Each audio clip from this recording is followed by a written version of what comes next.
Good evening, ladies, gentlemen, and empty shampoo bottles.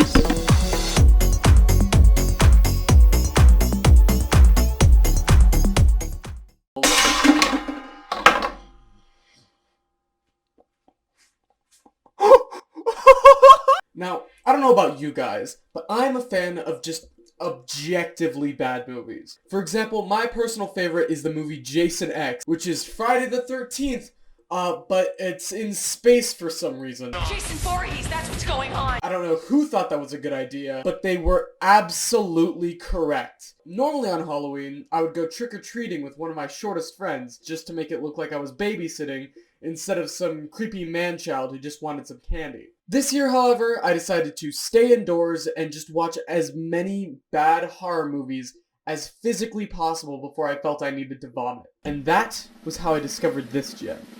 Sorority Babes in the Slimeball Bowl-A-Rama. This was a Halloween movie made in the 1980s, and well, the 80s weren't good. For every Breakfast Club that came out, there were 3 of these movies that just objectified women and were borderline. It begins with the longest opening theme song I've ever had to sit through in my entire life. This goes on for 3 minutes. We are then introduced to our first 3 characters, Calvin, Keith, and Jimmy. We're meant to assume that they're in college, but I must stress this now, they literally all look like minors, with maybe the exception of Jimmy, but you could have casted older looking actors. It's clear right off the bat that Keith and Jimmy are both very horny, while our protagonist Calvin just wants to hang out with the boys and watch some scary movies. During this time, Jimmy is hogging all of the beers, and Keith tries to leverage some information for a can. I know where the Tri-Delta sorority's having their initiation tonight. Yeah? Delta Delta? It's established that some sorority house nearby is hosting pledge night, and then it suddenly cuts to this scene. So I got out the peanut butter, pulled out my John Thomas, and did the deed. Sorry, what? So I got out the peanut butter, pulled out my John Thomas, and did the deed. One more time. My John Thomas. So I grabbed her the peanut butter, pulled out my genital mints, and then King DDD. What? What does this even mean? What are genital mints? After that strange extras line that was left in the movie for some reason, we are introduced to our 3 sorority sisters, Babs, Rhonda, and Frankie. It's established early on that Babs is kind of the leader of their group, but she's a bit kinky. Babs the dominatrix. Despite Calvin not wanting to spy on the girls, Look, guys, sadomasochism just doesn't appeal to me. the boys hand him a beer and convince him to come along. But please note that this is the first time his character has ever had a beer in his entire life. Yeah. Ooh. Can somebody please explain to me why this virgin nerd is opening a beer as if he's an alcoholic trucker? Just imagine you handed a LaCroix to a 7-year-old and they shotgun the entire thing.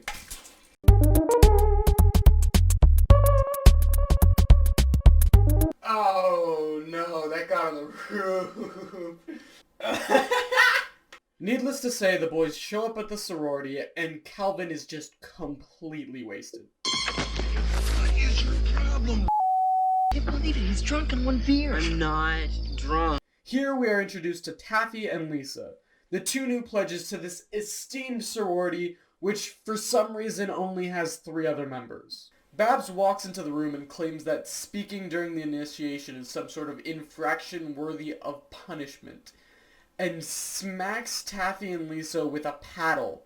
I do not want to show this scene whatsoever. All I can tell you is that it goes on for way too long. 2 minutes and 16 seconds to be exact of consecutive smacking, only for it to end with this.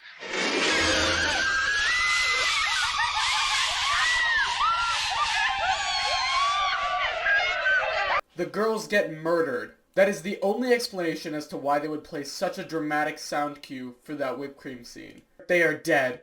These two girls they are deceased.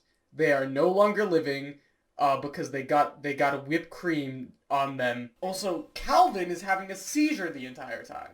Finally, Babs catches the three boys being the cast of Porky's, and the whole group convenes back in the living room trying to figure out what to do with these intruders. I've just decided on the third part of our initiation. Babs comes up with the idea that Taffy, Lisa, Calvin, Keith, and Jimmy should break into a bowling lane and bring back a random trophy, seemingly having the idea come out of nowhere. Literally nothing in the conversation prompted that. She just said, bowling alley. Also, what a brilliant idea. Let's take two innocent girls and lock them in a bowling alley with the three dudes who just sexually assaulted them.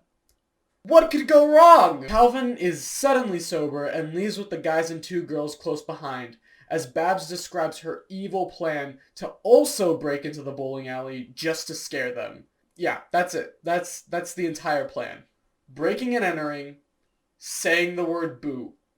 We'll scare the shit out of them. Babs, you're absolutely evil. Ooh. Ooh.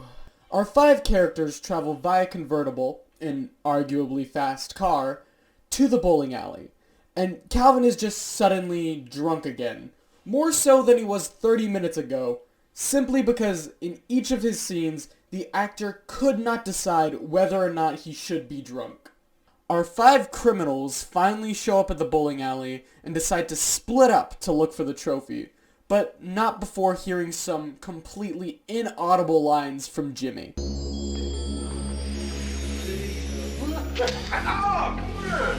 Then we are finally introduced to my favorite character, the deaf janitor who Babs locks in a closet.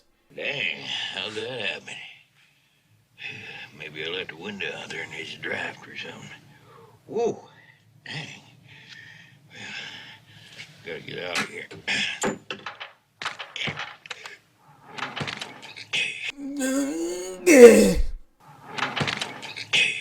I was legitimately interested in this actor, so I decided to look him up, and it turns out he is in 2 Back to the Future movies, 3 John Carpenter films, a ton of Power Rangers content, and for some reason this movie. Just thought that was interesting. And now we are finally introduced to the actual main character of the film. You know, because it only took like 23 minutes.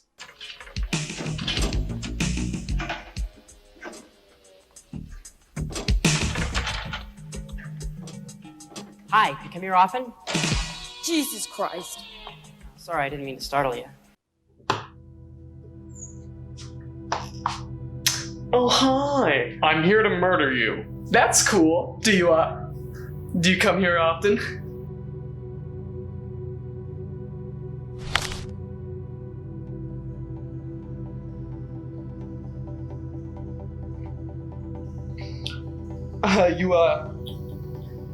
You stabbed me. I know. I was very upfront about that. Yeah, no, that is fair. You were very upfront about that, even though, I thought you were kind of cute.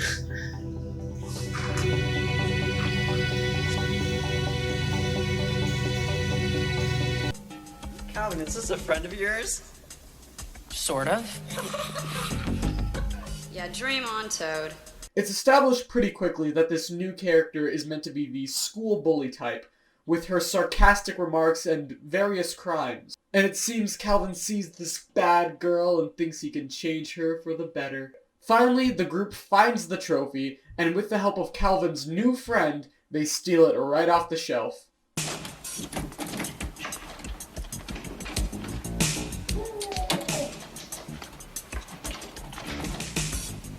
What's your name?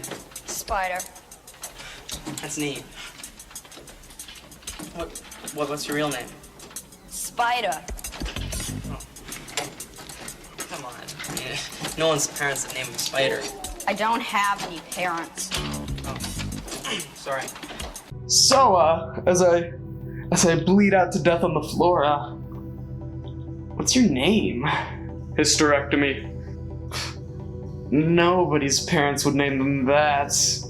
My parents both died getting a hysterectomy. Oh, well, that's hot.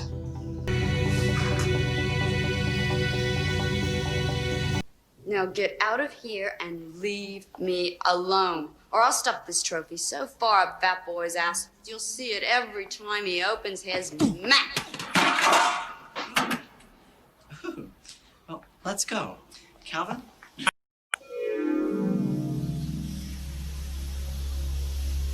That's right. It starts vaping.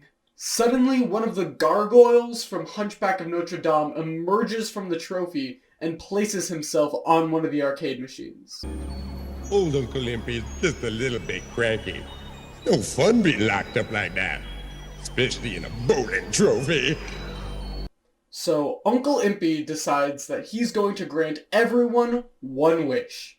Jimmy wishes for gold, Taffy wishes to be prom queen, and Keith asks for...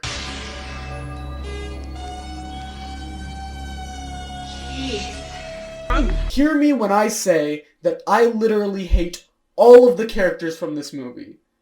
Well, except for maybe the janitor. Yes! He's back, baby! My hero.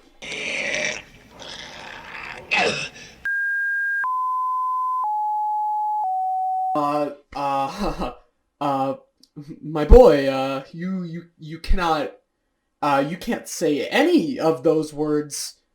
Our three sorority sisters watch on the security cameras in envy before Uncle Impy senses them on the other side of the mall and turns Frankie and Rhonda into their greatest nightmares. Frankie, who was always self-conscious about her hair, got turned into the copyright-free version of The Bride of Frankenstein. And Rhonda, who was always worried about how her face looked, got turned into a freakish zombie. I have to wash this off now. Frankie and Rhonda grab a hold of Jimmy and force his head into a perfectly normal icebox.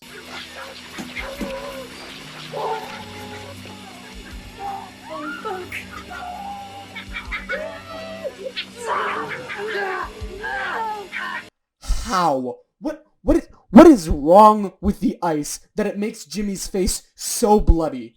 And also, why do Calvin and Spider just not seem to care? They just sit there and watch as their friend gets iced to death. I don't understand this scene. Calvin is suddenly drunk again, and after being cornered in a supply closet with Spider, he pulls out a gun. Yeah, this ought to do it. I wonder what they clean with this. This implies that this gun has been fully loaded and sitting in the storage room this entire time, which means our boy the janitor was just terrified of local bowlers and needed to defend his Windex.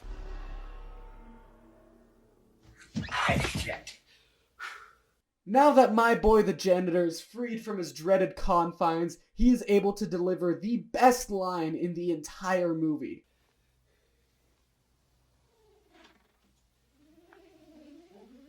Ow! Fuck! Damn. Sucker's gonna be the size of a donkey's dick come daylight. I guess I'll just have to learn to scratch my balls with the other hand. Good thing I love my work. I literally could not decipher what that means, even if I wanted to. But I'm sure it's just some wise proverb his father told him just before he died. A donkey's dick. We then find Calvin and Spider hiding out in the bathroom and smoking, while also waiting for something. I do not know what they are waiting for. Then suddenly, this music begins to play.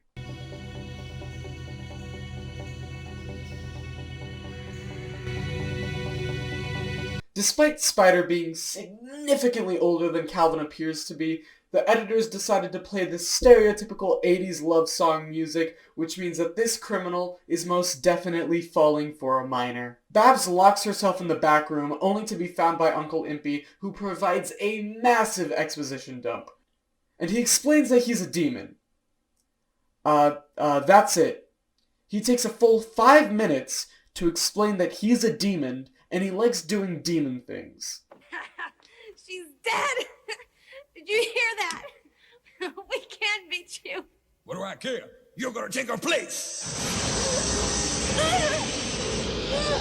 Afterwards, Spider and Calvin travel upstairs to find... That's right! The janitor! During the only funny scene in this entire movie, our boy the janitor explains the origins of Uncle Impy and exactly how to beat him. Because, you know, plot convenience. He tells the two that the only way to stop Uncle Impy is to trap him in a small space. That's it. Just trap him. He's claustrophobic.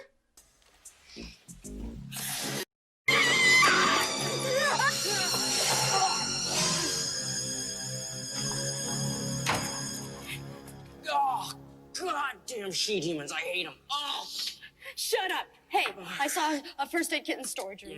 Yeah. Ah, she-demons, damned if you do, damned if you don't. Just come on! They finally find Babs in the bathroom, and this movie's demographic is made painfully clear.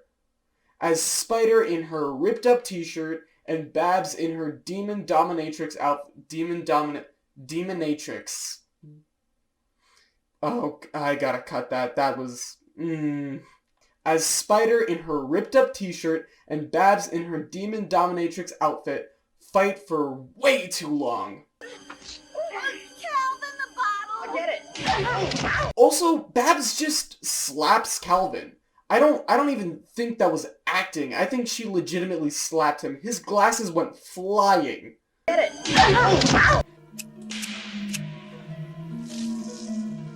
Yeah. Babs, how about a cocktail?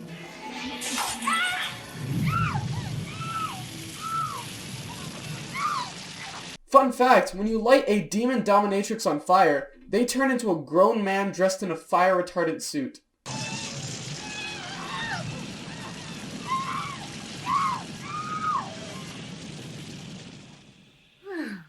What follows is the most tragic scene in the entire movie. I warn you, please, look away.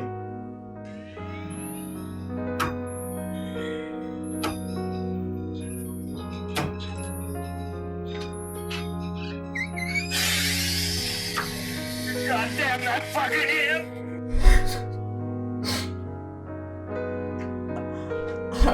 I'm not crying, you're crying. I'm fine. It's fine. It's fine. Why would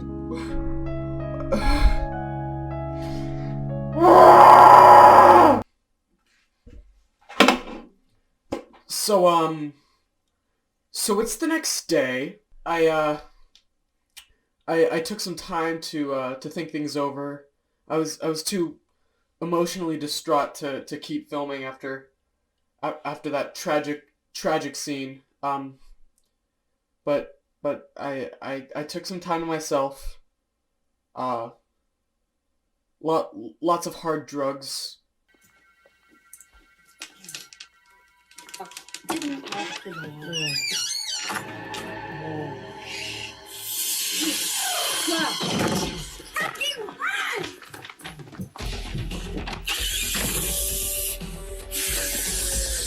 That's right, ladies and gentlemen, with the power of hissing like a cat really hard, you are able to turn an ordinary kitchen knife into an axe. How, you may ask? Well, I'll tell you, but only if you pay $9.99 a month for this pyramid scheme.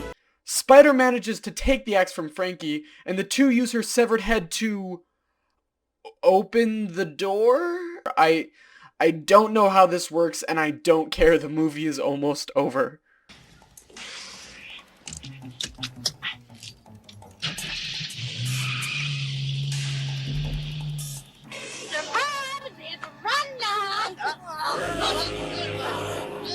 Monster in the back seat.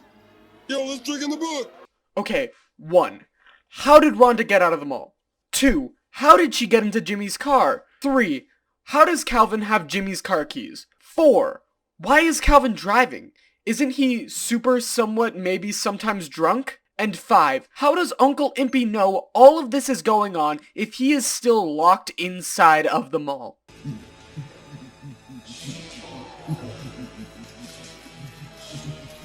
it, you little prick!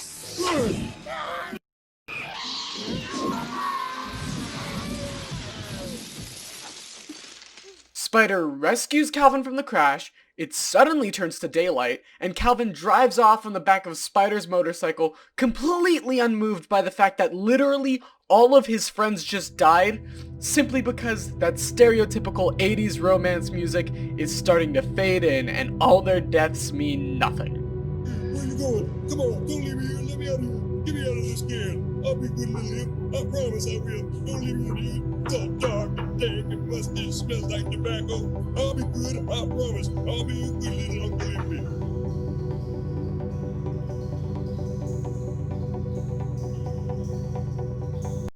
Wait a second. Uncle Impy's name is Dookie Fly Swatter? If you like this video, make sure to like and subscribe, because, well, if you don't, my mother won't let me eat tonight. What the hell are you doing? Oh!